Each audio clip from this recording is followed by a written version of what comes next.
The Jack Benny Program. Quality of product is essential to continuing success. At 45 sold American. Lucky Strike means fine tobacco. So round, so firm, so fully packed, so free and easy on the draw.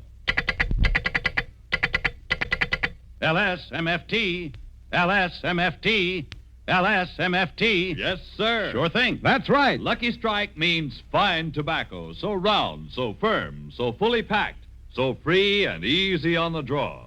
That real deep down smoking enjoyment you get in your Lucky Strike can be described in just 5 words. Lucky Strike means fine tobacco. Yes, you get real deep down smoking enjoyment because of that finer, lighter, naturally milder Lucky Strike tobacco. So smoke that smoke of fine tobacco, Lucky Strike. Sold to the American.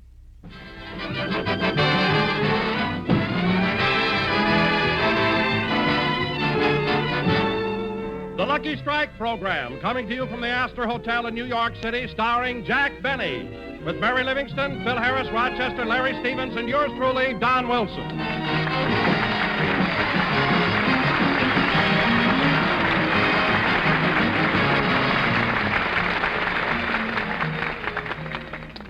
And now, ladies and gentlemen, I bring you a man who got on a train in Los Angeles and came to New York by way of Anaheim, Azusa, and Cucamonga. What scenery? And here he is, the star of our show, Jack Benny.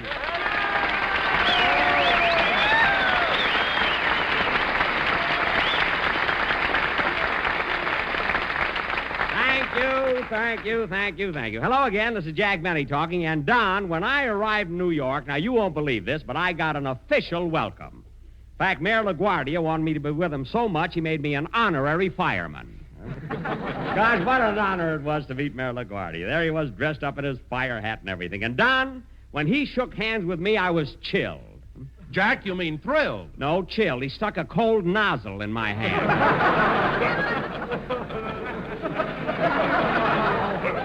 Well, anyway, Don, here we are, New York. What a town. I don't know what it is, but it's so different from Waukegan. Isn't it? Yes, sir. You really love New York, don't you, Jack? Well, I like it, you know. Like it? Why, Jack, when we arrived here, the first thing you did when you stepped off the train was to get down and kiss the ground. I did not. I slipped on the ice. Well, Jack, if you only slipped on the ice, why did you stay down there so long? I told you I was shaking hands with Mayor LaGuardia.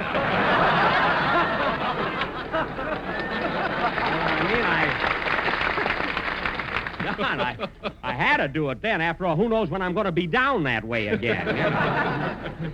Anyway, Don, kidding aside, it's really great to be back in New York. Yes, it is, Jack, and my wife and I are having a grand time. Oh, you brought your wife with you. I didn't know that. Yes, you see, Jack, it's our anniversary, and we wanted to be together. Oh, your anniversary. Well, congratulations, Don. Oh, thanks, Jack. And I'll tell you what I'm going to do just for a little anniversary present. As long as we're in New York, I'll pay all your expenses, your hotel bill and everything, for you and your wife. Oh, you don't have to do that, Jack. Oh, yes, I insist. No, Jack, no, really. I don't feel that I should... Don, I don't want to hear any more about it. I insist on paying your wife's expenses as well as your own. Well, thanks. Thanks, Jack. That's darn nice of you. That's all right. By the way, Don, where are you staying? At the Waldorf Astoria.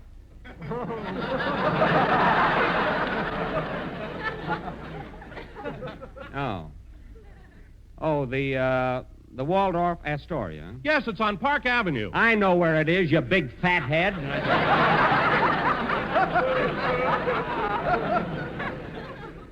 All right, Don, I made a promise, and I'm going to stick to it. You can live at the Waldorf. Well, thanks. And here's a handful of nickels. You know where to eat.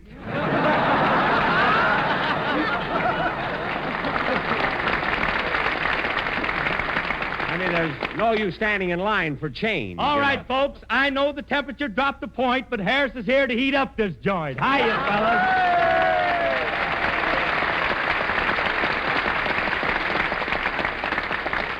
Hey, Phil, you don't have to bust in here like a heat wave. Harris is here to warm up the joint. It's not that cold in New York. It ain't, huh? No. Well, it's the first time I ever seen the Statue of Liberty blowing on her hands. Oh, Harris. Harris, you joy boy. You're right from Dixie, and you're in your cups, you kid. Yes, sir. Phil, Yes. stop with those silly gags. Everybody who can't stand the cold makes up jokes about it. If you were red-blooded like I am, you could stand this type of weather. Oh, sure. What do you mean, oh, sure? Remember the other morning when you were shaving and cut yourself? Yeah? Your blood came out, went hubba, and crawled right back in again. Well, that happened when I first got here, but I'm getting a... Come in. Mr. Benny, I'd like to introduce myself. I'm Mr. Beck, the manager of the Astor Hotel. Now, how do you do, sir? And since you're honoring us by broadcasting from our ballroom, I want to make sure that nothing interferes with your program. Well, thank you. You're very considerate. Are the microphones working all right? Yes. I'd better make sure. 1, 2, 3, 4. 1, 2, 3, 4. Hello, Mom. 1, 2, 3, 4. 1, 2, 3, 4. Look, the microphones are all right. Now look at this. Good. They're all... Because I don't want anything to interfere with your program. Thank you. Now, if you'll excuse me, Phil Harris's orchestra is going to play a Is number. the piano in tune? Yes, the piano's in tune. Look, the piano's in tune. It's in tune. Look, Mr. Beck, will you please... You know, I used to play a little bit myself. Mr.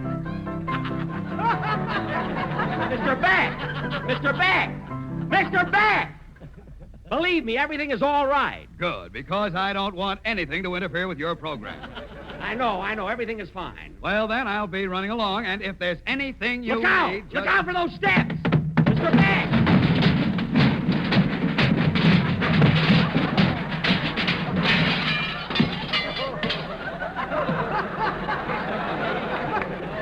I knew that would happen. I knew it. Play, Phil.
That was Accentuate the Positive, played by Phil Harris and his New York, New Haven, and It Shouldn't Happen to Hartford orchestra. It's the one I wanted Mary to hear at home. Say, Phil. I love that gag. Say, Phil, where did you pick up these boys? Oh, what are you talking about? This is my regular orchestra. I brought them from Hollywood. From Hollywood? Yeah, you just don't recognize them. They're wearing shoes. Shoes? Oh, yes, they are. Phil, how in the world did you ever get them to put them on? Well, I told them it was a publicity stunt. Oh. Well, are they having fun here in New York? Well, their feet hurt them, but they're having a good time. Well, that's fine. Hey, Donzie, how about you? You enjoying your stay here? I sure am, Phil, especially since my wife is with me. Oh, yeah, I forgot. This is your anniversary, isn't it? Happy anniversary, Don. Well, thanks, Phil. And you know what, Phil? Now what? Well, Jack's paying all the expenses for my wife and me at the Waldorf Astoria. Say, that's great. Jack who?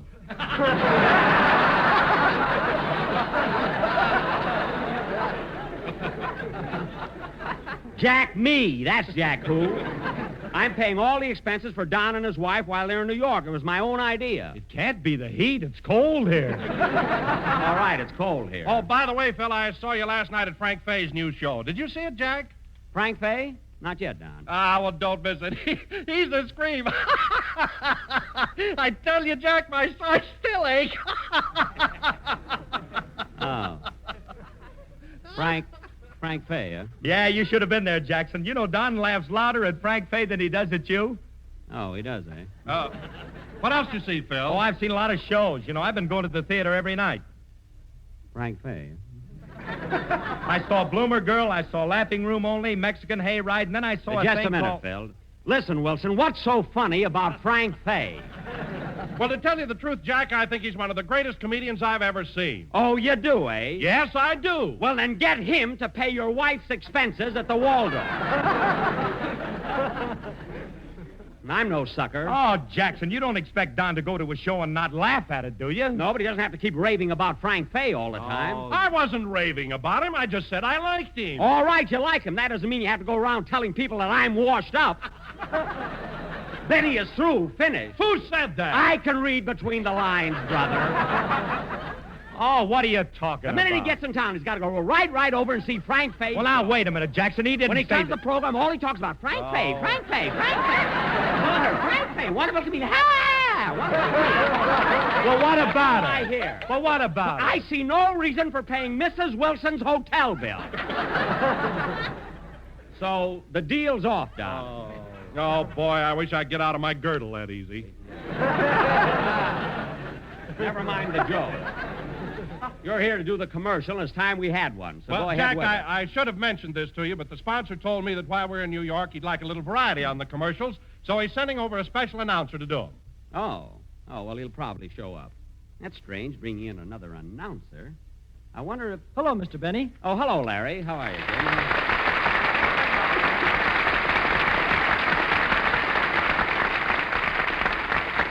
Well, Larry, you got here just in time to do your song. I know, and I'm so nervous. It's the first time I've ever sang in New York.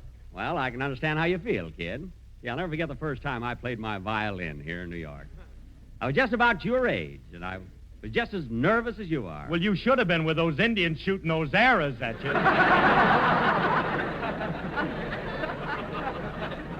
Phil, stop exaggerating. Larry's nervous enough as it is. Now go ahead and sing, kid, and don't worry about the Indians. I mean, don't worry about anything. Okay. Hold it a minute, kid. Come in. Yes? Mr. Benny, I'm coming here to welcoming you to New York.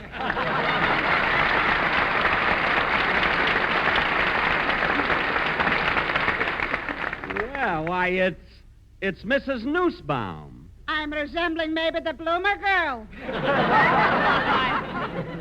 No, of course not, but I'm glad you're here. Thank you. And, Mr. Benny, I'm inviting you after your broadcast. You should be guest of honor at my new restaurant. Oh, you have a restaurant here? Yes, and what a romantic place. We feature soft lights and hard salami. Well, I'll be very happy to drop in, but I didn't know you were in the restaurant business. Oh, this is only of a recent nature. Oh. I've been running this restaurant only since I stopped working for, you should excuse the expression, Fred Allen.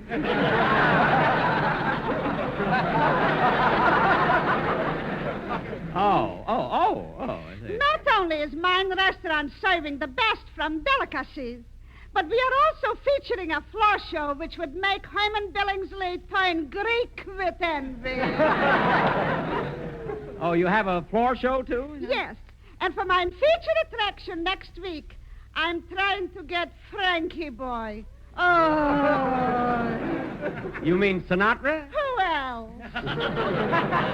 Then Frankie Boy is singing, "Won't you tell me when we should meet again?" I am telling him instantly. Mrs. Nausbaum. And when he's singing, "Don't fence me in," I am already waiting at the gate. Well, Mrs. Nausbaum, I'll be very happy to come to your restaurant, but how do I get there? First, you are taking the subway. Uh-huh. Then you are crossing the bridge, and you are finding yourself in, you should excuse the expression, Brooklyn. Oh. And, Mr. Benny, you should realize how lucky you are I am inviting you to my restaurant on a Sunday. Why? Well, I will clarify. In my restaurant on Monday, we are having Meatless Tuesday. This is followed by Wheaty-less Wednesday. Uh-huh. Then comes Without Turkey Thursday. which precedes Flounderless Friday. And sugar you positively cannot get on Saturday. Uh-huh. But when you come on Sunday, you are very lucky. Why? Because on Sunday, we're closed altogether.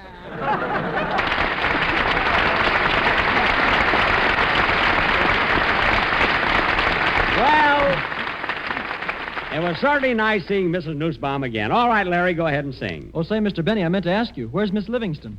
Why, she still has a bad cold, and she's listening to the program at the hotel. I'm sure she'll be with us next week. Well, Mr. Benny, would it be all right if I dedicate my number to her? Oh, that'd be very nice, Larry. I'm sure she'll appreciate it. Go ahead and sing, kid.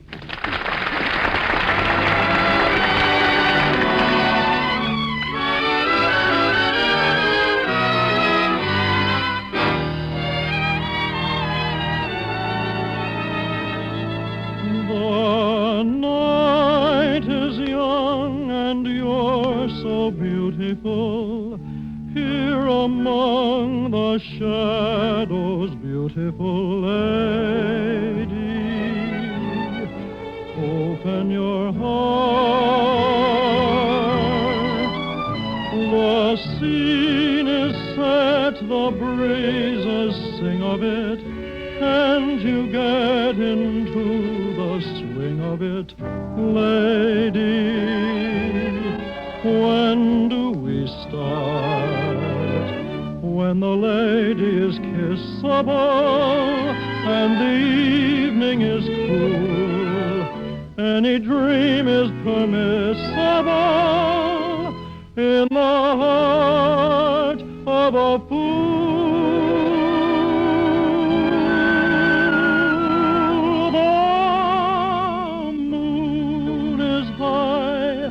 And you're so glamorous, and if I seem over amorous, lady, what can I do? The night is young, and I'm in love.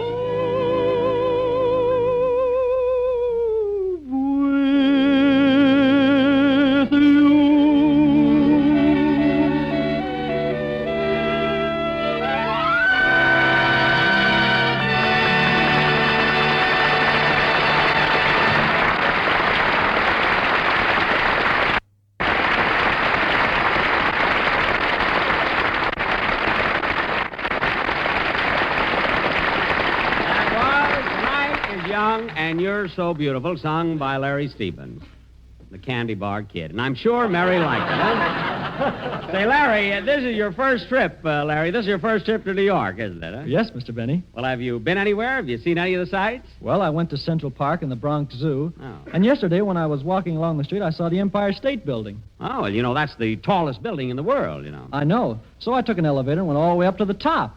Well, did you look down at the street? Well, what for? I just came from there.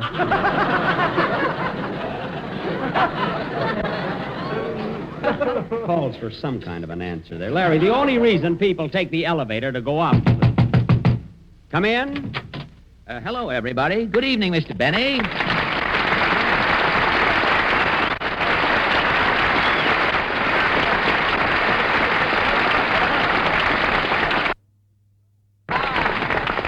Why, Fred, how are you? Well, I haven't time to bandy pleasantries, Mr. Benny. This really isn't a social call. I'm here on business. Business? Yes. Your sponsor hired me to read the commercial.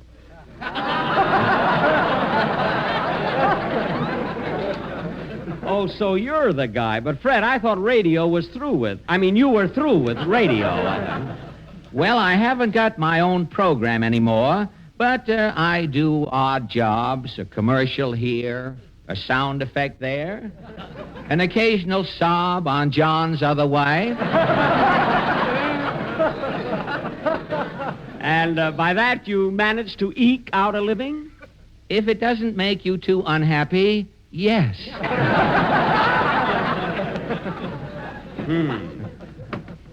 And here I am tonight slumming on your show.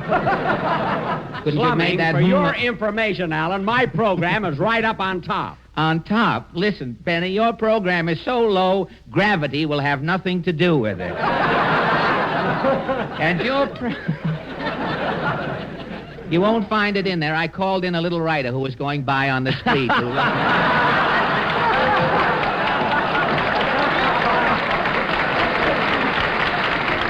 And furthermore, he gave me this in case the other one didn't go. Furthermore, your program is so full of corn, its rating goes up and down with the grain market. That's the one we gave you. Yes. And another thing, I don't believe Mary Livingston is sick tonight at all. You just made her stay home so you'd be sure of one listener. All right. Look, you came here to read a commercial, so do it and get out of here. Oh, Mr. Benny, you're losing your temper.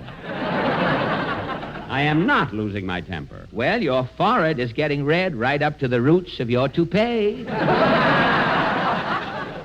Listen, Alan, I don't know why my sponsor had to send you over. Doesn't he know that I paid Don Wilson a big salary to read the commercial? Can't Wilson read it? Well, yes, but your sponsor feels that with the local butchers on strike, it isn't safe for all of that beef to linger too long in one spot.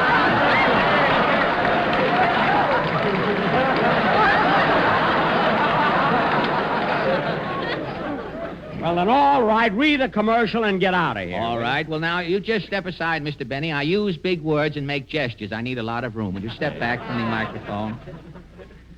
Go ahead. Thank you. Ladies and gentlemen, Lucky Strike means fine tobacco. Yes, Lucky Strike means fine tobacco.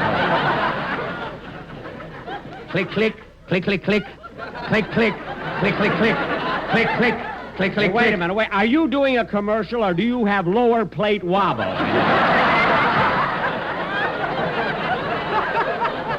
Nice to get one in myself here once in a while. Now, quiet, please, Mr. Benny. This may be my big opportunity. Click, click, click, click, click. Yes, sir. Sure thing. That's right. Oh, boy. Wahoo! Lucky Strike means fine tobacco. What diction? So round, so firm, and like Mr. Benny's wallet, so fully packed. Now, look. But unlike Mr. Benny's wallet, Lucky Strikes are free and easy on the draw. Now, wait a minute. With men who know tobacco best, it's Lucky's 2-1. That's better. And with men who know comedians best, it's A-L-L-E-N, A-L-L-E-N. It's B-E-N-N-Y. B-E-N-N-Y is what 42, Billy, Billy, Billy, Billy, Billy, Billy, Billy, Fred, that's enough. Fred, that's enough. Now, don't stop me, Jack. Up to now, this is the cleverest dialogue on your show. 42, Billy, Billy, Billy, Billy, Fred, where are you going? Fred, look out for those steps.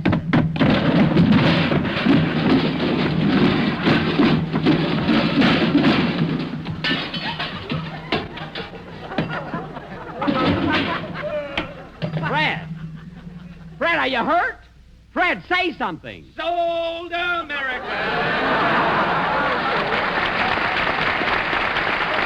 What a guy.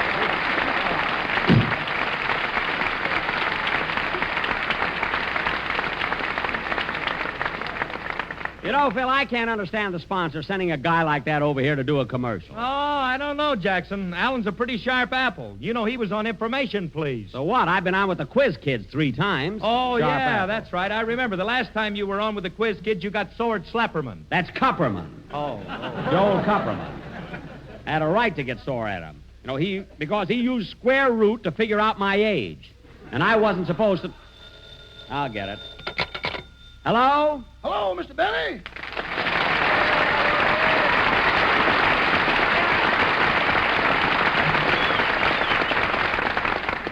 Is that you, Rochester? It ain't the voice of the turtle.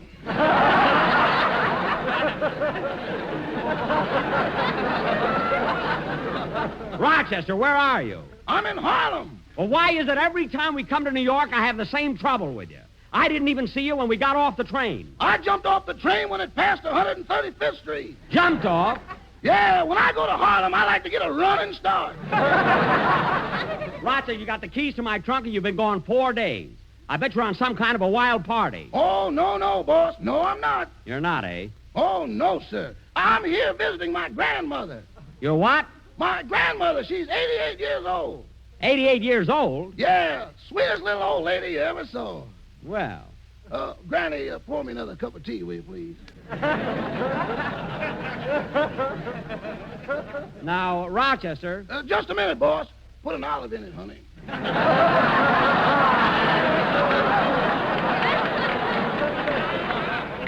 Olive? Rochester, what did you say about an olive? That's my grandmother's name, Olive Johnson. What? I got a cousin named Pimento.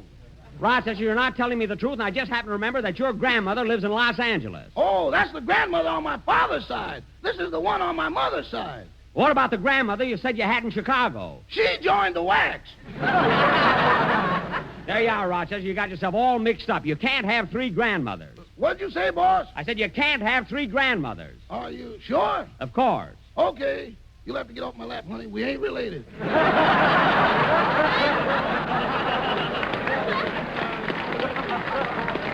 Now, Rochester, you're not fooling me. I know you're at a party. I want you to be at my hotel in an hour. Goodbye. But, boss, can't I stay just a little longer? If I leave now, it'll break up all the fun. Why, how many people are there at the party? 22. 22? Then how can your leaving make any difference? Because 21 of them are girls. 21 of them are girls, you're the only man, and how can you call that a party? Oh, boss, come now. I don't want to hear another word about it. Goodbye. Goodbye. Every time I come to New York, this happens. Every time. Play, Phil.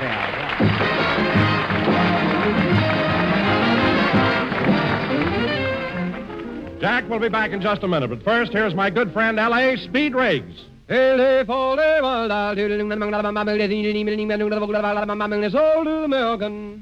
spent 13 years buying tobacco. The advantage I have over most smokers when it comes to selecting a cigarette is that I know tobacco so well. And at auction after auction, I've seen Lucky Strike buy quality tobacco. That's why I've smoked Lucky's myself for 12 years. This is what Charles Belvin of Durham, North Carolina said.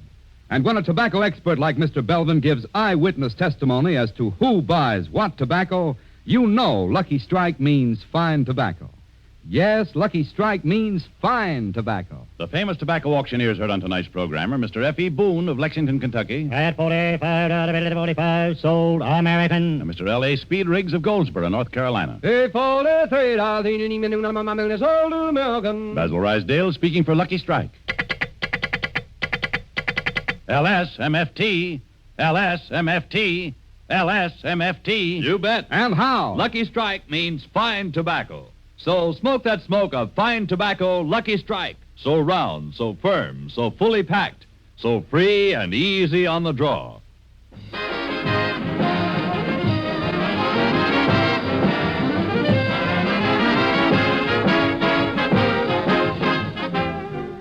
Fred, I want to thank you for coming over. It's nice of my sponsor to have you do the commercial. Well, I want to thank you, too, Jack. Thank me? What for? Well, your sponsor said you'd pay me. Oh. There he goes again, folks, with that oh. For 12 years now, he's been going, oh. You know, someday he's going to ad-lib a 4th oh, and his writers will go out and drop dead in a body. You hear that, folks? He said, what a change of pace. Look, Fred, instead of sending you a check, I'll be a guest on your program. But, Jack, I haven't any program. Well, then I'll just walk around with you for about a half hour someday. Good night, folks. Good night.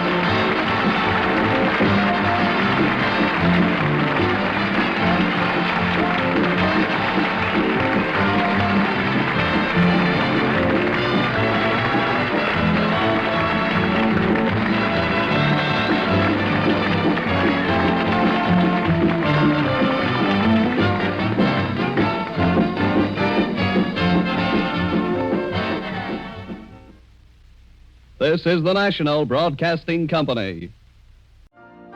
You've been listening to the OTR Gold Network. Find more classic radio at otrgold.com.